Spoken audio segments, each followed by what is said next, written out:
I was cold. Fringe brushed my legs, beads clicked with every breath. In the mirror, a native silhouette stared back. Braids, feathers, paint. I had practiced that reflection.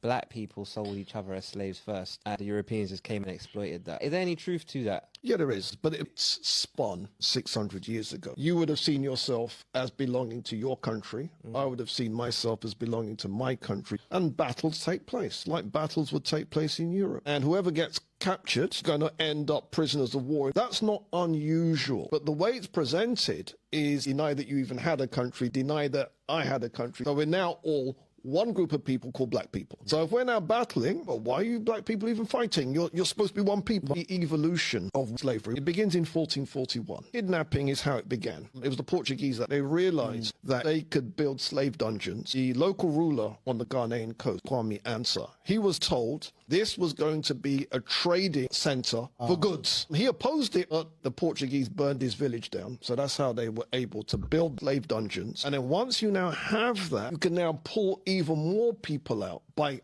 encouraging battle. One group of Europeans arms your side, another group arms your side, and whoever gets captured is going to end up prisoners of war. And it's only now when some of your people and your people are on the same slave ship that you realize that's what they were doing. Yeah. Right. And that's why black people that ended up on slave ships and ended up being sent to North America, South America, Central America, the Caribbean, those were the first to realize we've all been played. That's why these were the first people to become Pan-Africanists.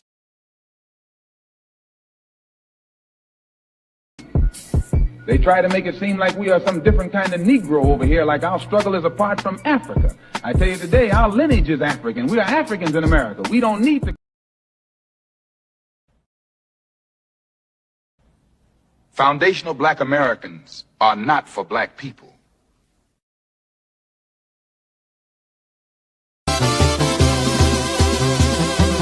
Dicen que porque la tengo tatuada piensan que vengo de andar en prisión. Dicen que soy marihuano, un malandro que no tiene perdón de Dios. Dicen que porque le tengo un altar, le hago a la brujería y que doy maldición.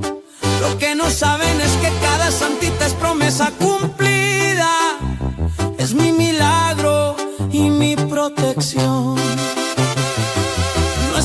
presumir, tampoco es para espantar, pero tengan cuidado con lo que me van a desear, porque ella me ama y siempre me va a cuidar. Si me ven que prendo velas, no me vayan a juzgar, es porque le agradezco su presencia en mi altar. Gracias, Santita, por tanta abundancia, por darme trabajo, amor, salud y paz. Let's talk about Santa Muerte offerings and what each offering means. Now, before I start this video, I want to say that I've seen a lot of your comments saying that you don't want to offer Santa Muerte to ask for something in return, that you just want to offer her things out of kindness and out of being grateful. And though I think that is very great, I also think it is important to remember that these offerings do have meanings, and there's a lot of people who want to attract certain things into their life, and I think it's important for myself to teach people what to put on her altar if you're trying to attract something specifically. Now, one offering that is very common in Mexico, but I don't see a lot of people talk about it on TikTok, is cigs or cigars. I'm trying to say it in a way that I won't get, BAN. Now, when it comes to cigs, it is believed that when you offer Santa Muerte one, it is believed that you're supposed to give her one and one for yourself.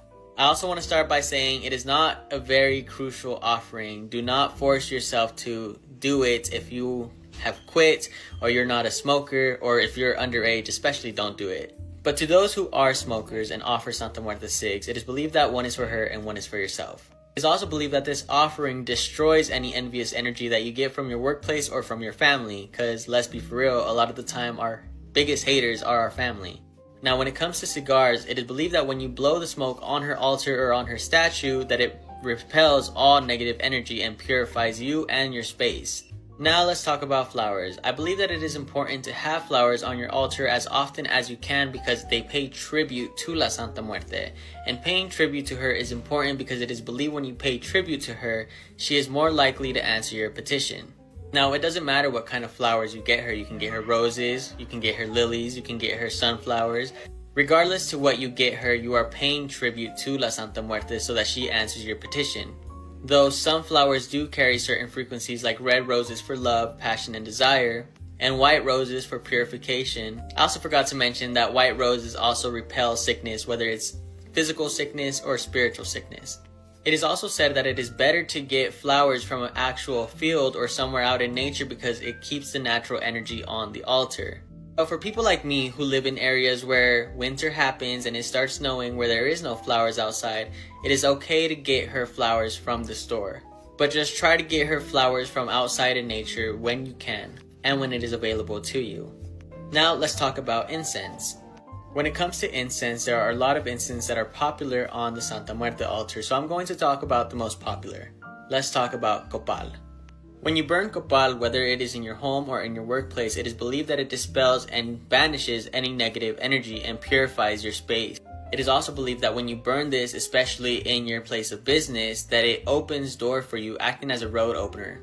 Another incense that is popular on the Santa Muerte altar and I think is important to have for business owners is sandalwood. Sandalwood is believed to attract economic abundance and prosperity and even attract clientele. Another one you will see a lot on her altar is myrrh. When you burn myrrh incense, it is believed that it banishes hateful and envious energies. Now, I spoke about roses yesterday, but there's also rose incense. Burning rose incense attracts love, passion, and desire. Musk incense is also another one you will see on her altar very often. When it comes to burning musk, it is believed that it dispels and banishes sickness. So when there is sickness in your home, it is best to light a musk incense to dispel away that sickness and to attract health energy. Jasmine is another type of incense you will see on the altar, and that is used to attract clientele into your business. Clove, vanilla, and lily incense are also used to attract sentimental energies and loving energies. Now, water, one of the most important offerings to have on the altar.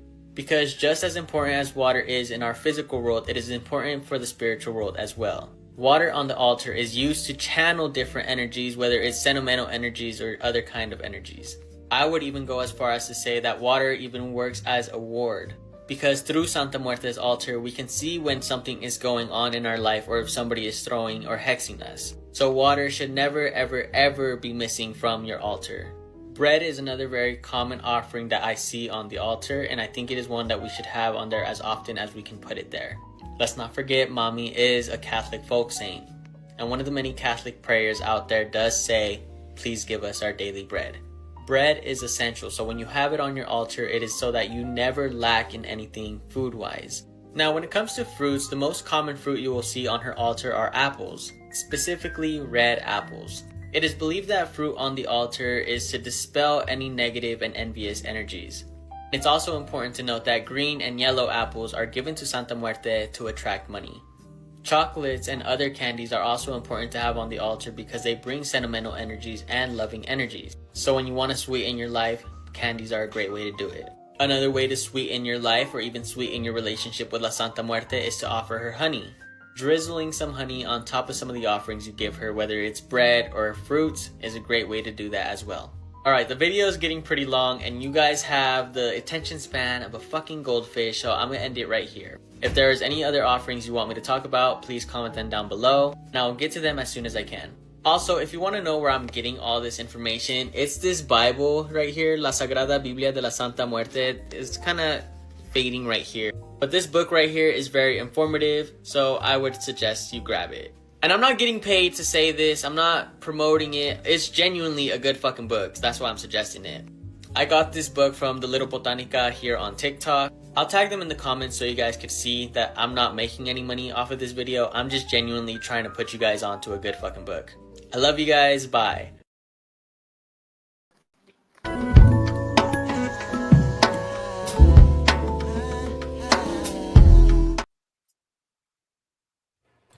Honor and respect, honor and respect, honor and respect. Divine all blessed greetings and salutations. It is another edition of Revolutionary Hoodoo, New Orleans Voodoo Secrets and Recipes. Powered, produced, promoted, sponsored, and supported by NOIVD, New Orleans International Voodoo Day.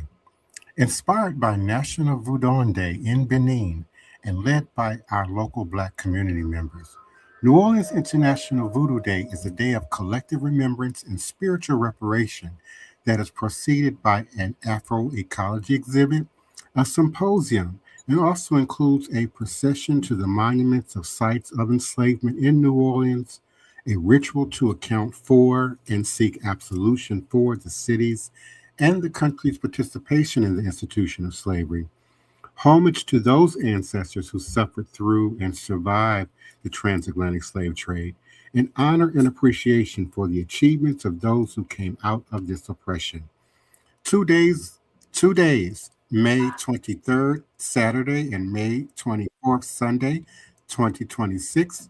2 days of education, creative expression, elevation, cultural exchange, and above all, healing. Through authentic voodoo traditions handed down through generations, we offer a path to healing from the ongoing ramifications of slavery and racism in the United States.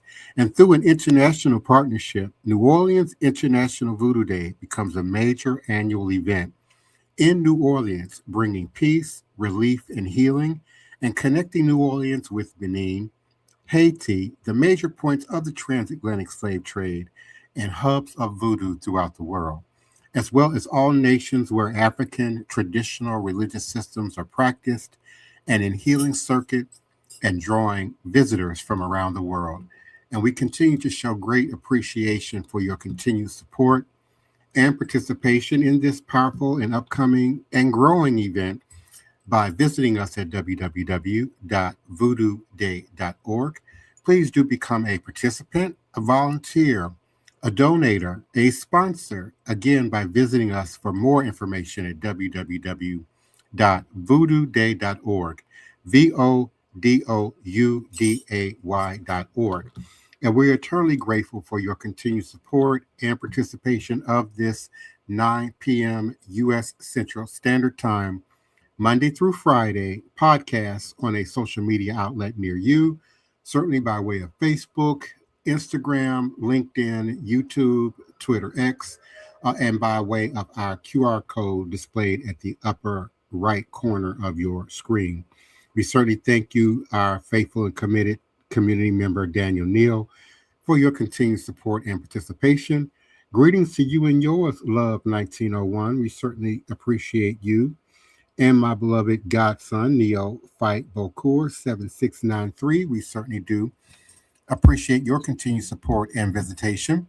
And we will be unmuting and bringing on our beloved co-hosts and panelists momentarily, the Queen Mother, Sister Toni Val Martinez, community activist, community mother, community agitator, and community educator. Our first priest, Wild Man, Black Hawk, Voodoo Wild Man, and armor bearer of Hoodoo Central LLC, Joshua Nylan Tanner, also initiated member of La Source and Chien on 4.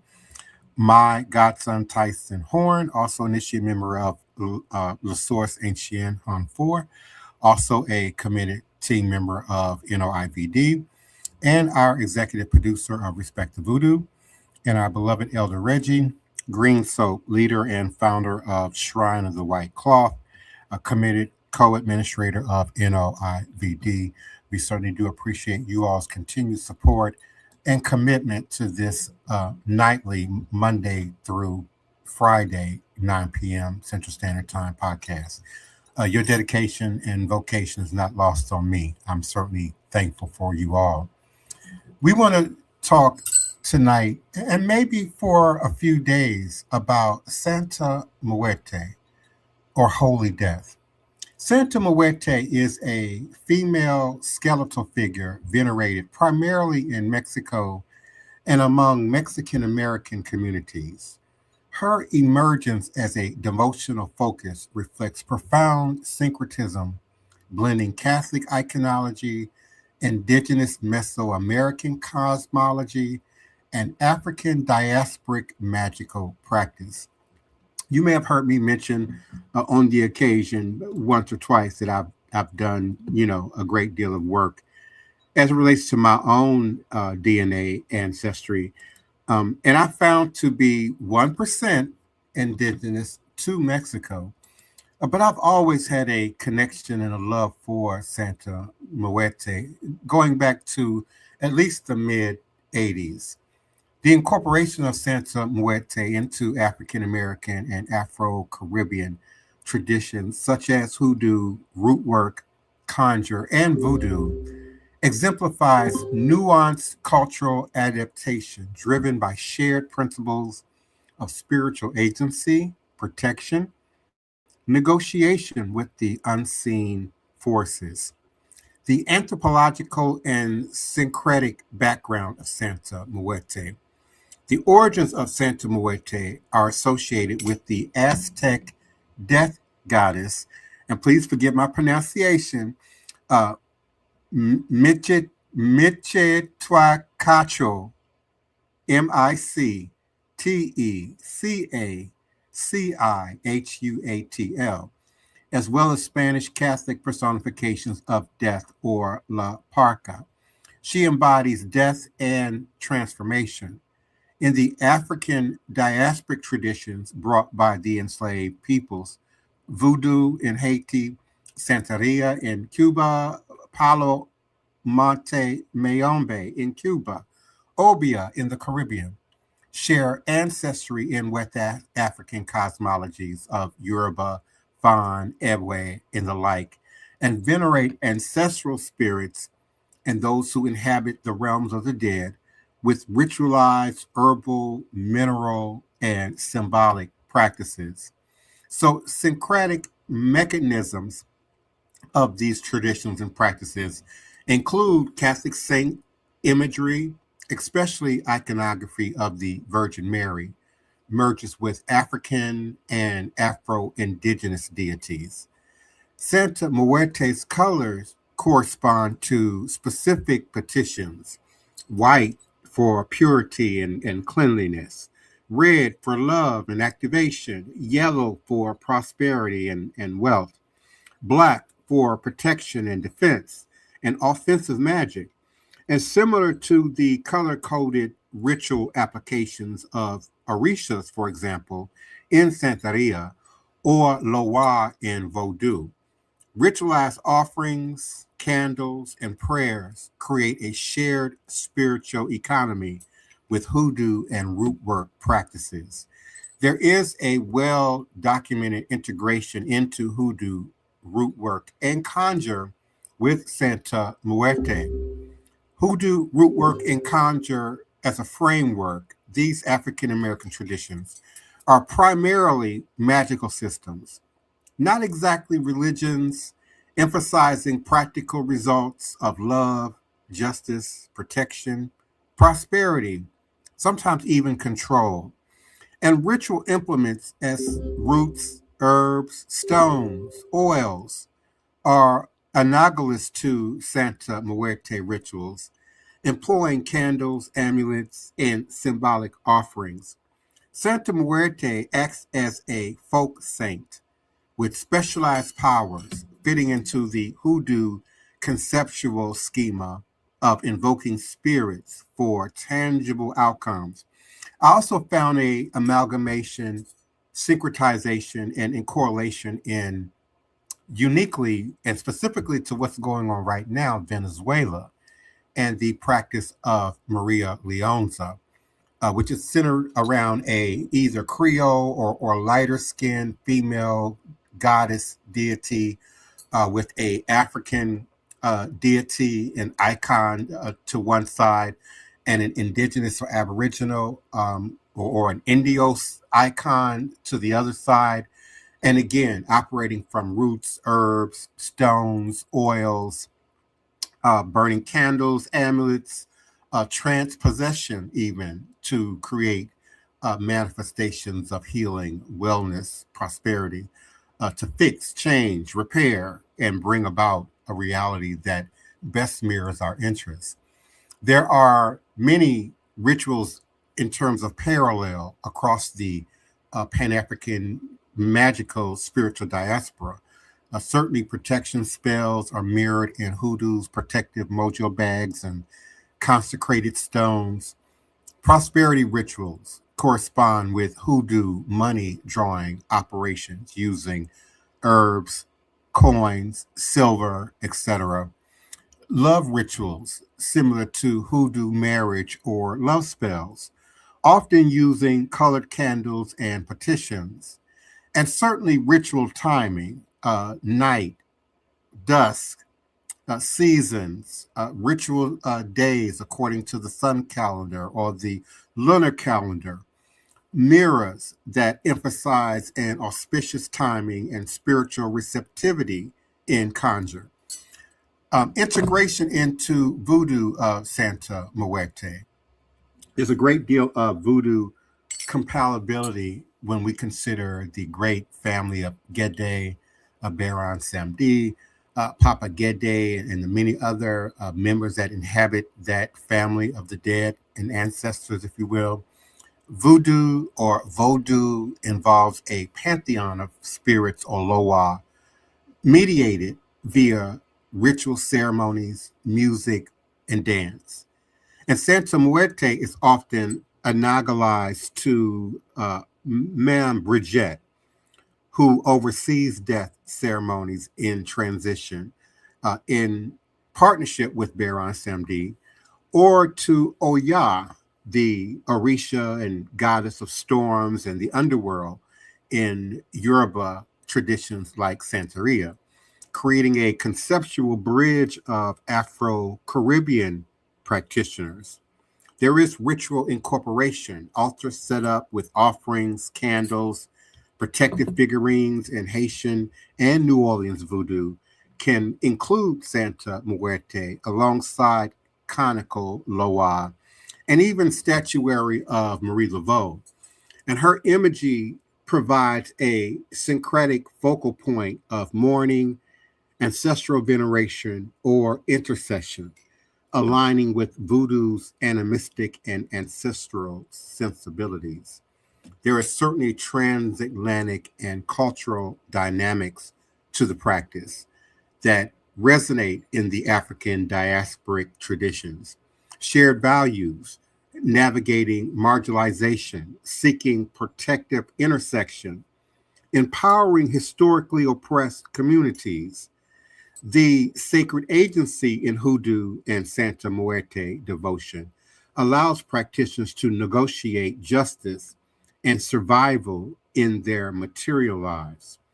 There is cultural adaptation and expansion with Santa Muerte cults into the United States during the late 20th and early 21st centuries, parallel the spread of African diasporic spiritual practices in urban centers like New Orleans. And hybrid rituals blend Mexican, folk, Catholic, African American hoodoo, and African Caribbean voodoo frameworks, highlighting fluidity rather than rigid orthodoxy. Santa Muerte thus exemplifies the trans-cultural exchange between Mesoamerican, Spanish Catholic, and African diasporic religion and magical systems. And within hoodoo, root work, conjure, and voodoo, she functions as both a syncretic mediator and potent magical agent, adaptable to ritual, ethical, and personal context needs of practitioners.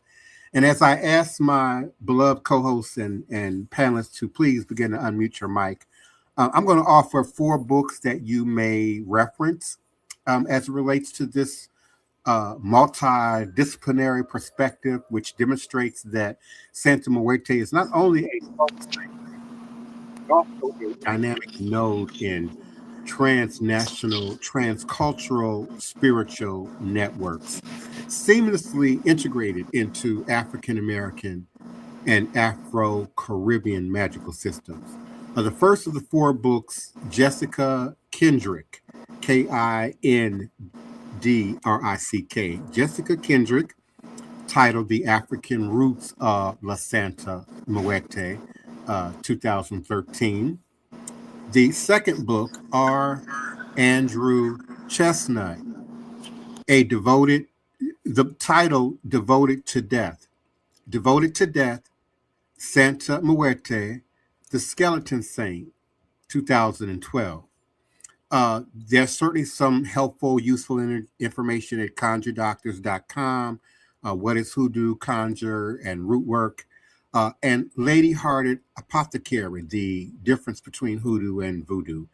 And certainly, and not leastly, I want to acknowledge and remind you that we have a large selection and variety of Santa Muerte statuary and supplies available at the Isle of Salvation Botanica or the Island of Salvation Botanica, located at 2372 St. Claude Avenue on the ground floor as you come in the main entrance, Suite 100 in New Orleans, here in the city. And we certainly appreciate your patronage and your support.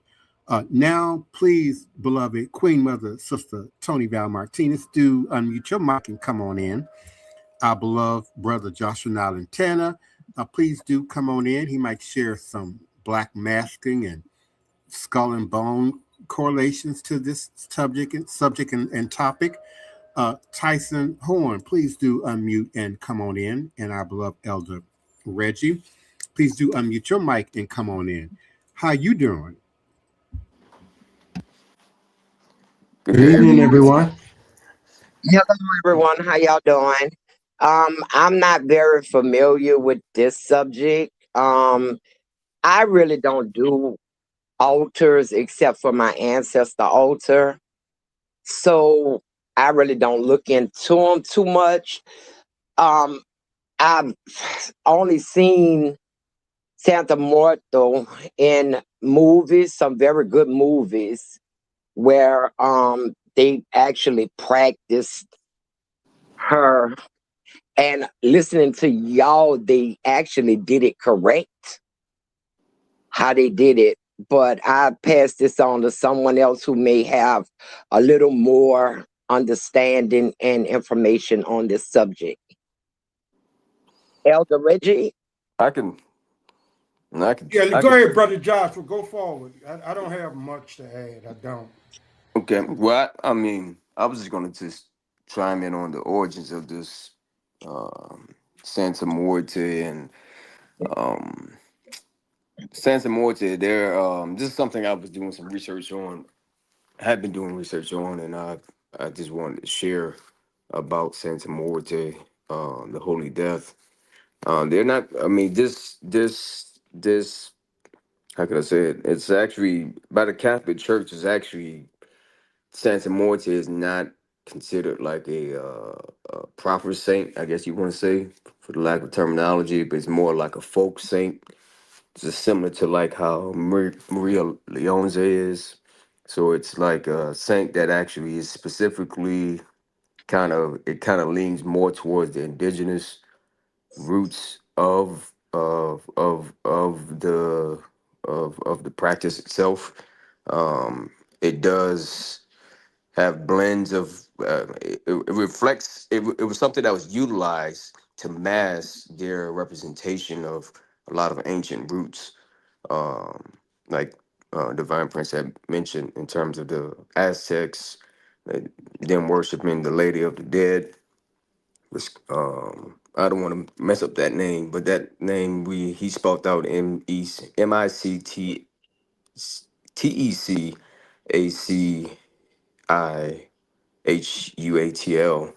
Um, who this god actually within that religion, within the Aztec culture, this god ruled the underworld and was responsible for guarding the bones of the deceased.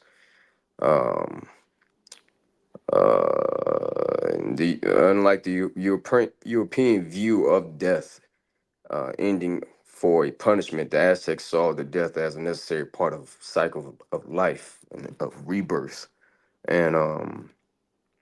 And the indigenous peoples, they utilized that for that purpose, and I think that's how Santa Muerte is continuing to be used in the now and the present, and it continues to grow. I did see that this actually Santa Muerte is one of the fastest growing religions um, in the West and in the world, actually, since uh, the first public shrine was established in 2001. Following has grown from a localized hidden tradition into a global phenomenon, which estimated to be around 12 million followers as of this year. And there's multiple reasons for that, because that Santa Muerte represents it's like a crisis saint that that was utilized a lot of times within during the pandemic for the COVID-19. Um, Santa Muerte was utilized to help heal and help uh, be called upon for strength and for rebirth throughout those times. Um, and uh, just the radicalness of the nature of Santa Muerte, representing it's a it's a saint, but it's not a saint that specifically just that kind of lends towards the indigenous roots in the medicine, and not towards specifically the saints of like Saint Jude, which is one that the Catholic Church that's similar to the it's something similar to how Saint Morte operates within that space, but Saint Morte is Yeah. Santa It's Morte. also been sort of absorbed in other symbolism and practices. Certainly, Yeah, it's how the skeleton ended up in Halloween, yeah, in the first place. yeah. It's also reflected in the practices and the traditions of Day of the Dead, All Saints and All Souls Day, November 1st and 2nd.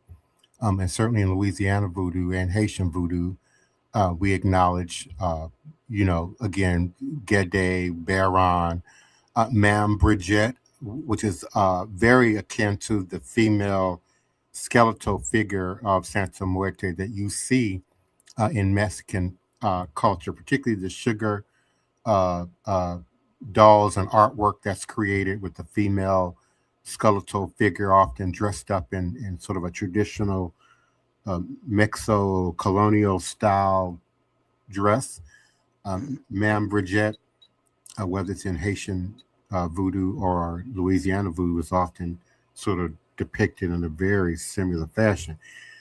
So the practice, the spirit, the energy is been appropriated and syncretized, and is literally everywhere around us, above and beyond any, as both you and um, as you mentioned, beyond the sort of the Catholic symbolism, it Mhm. does take on a more indigenous, aboriginal context once we really peel away the multi-layered demonstration of it. Yep, that is correct. And I definitely looking at this is kind of really the phenomena that's happening from the pandemic. It's really taking on some a life of its own. Um, the things that we've been facing in the world. Um, I know you mentioned. I forgot what you mentioned. The event that you mentioned earlier on, but I was thinking about the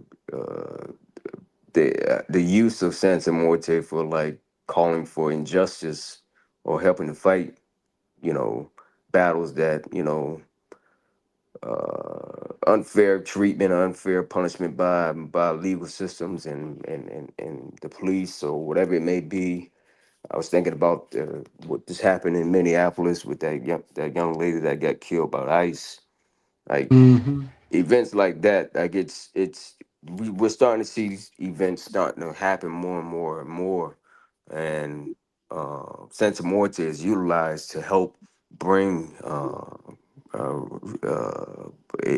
a justice within those realms of events like that, and to help solidify and bring back a balance.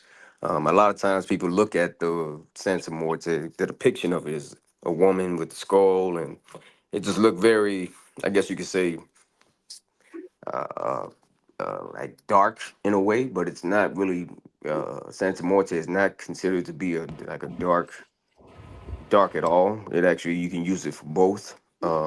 Dark whatever you. It's a multi-purpose and multi-use, depending on what you're feeding it and what you're giving it and what you're calling it upon to do. It could bring peace. It could bring money. It could bring many different things, and justice.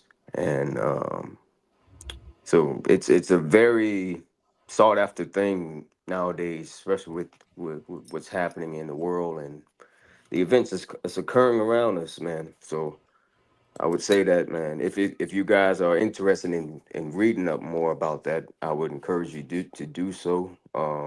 Also, and like Ty said, that we have I don't know how many statuettes we have, but we've got a massive delivery from Mexico of those Santa Muerte statues in the island of Salvation of Botanica that you can view. Some of them have scales, some of them have like like pit bulls, chain. It's very, very beautiful statuettes that's there.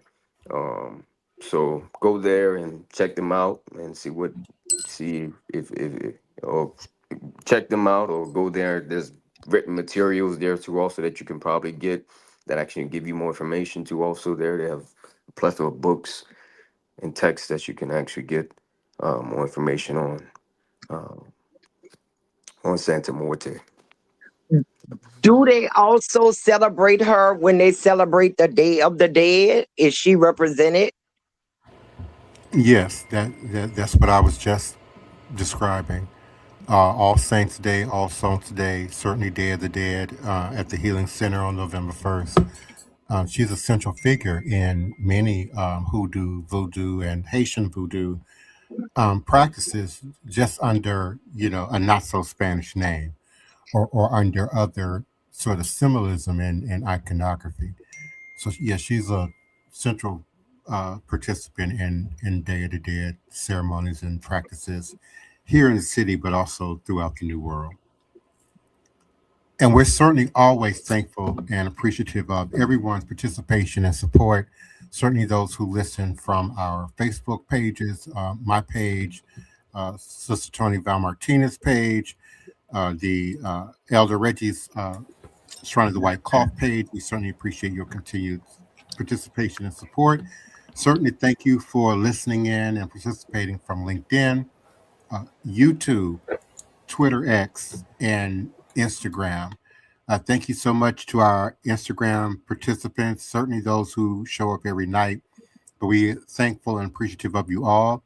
MIHHJ202, we certainly appreciate you.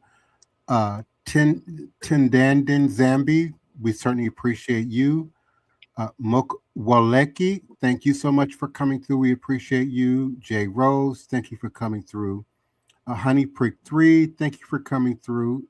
Stacy Muhammad, we certainly are grateful for your participation and support. Blue Kalu, thank you for coming through.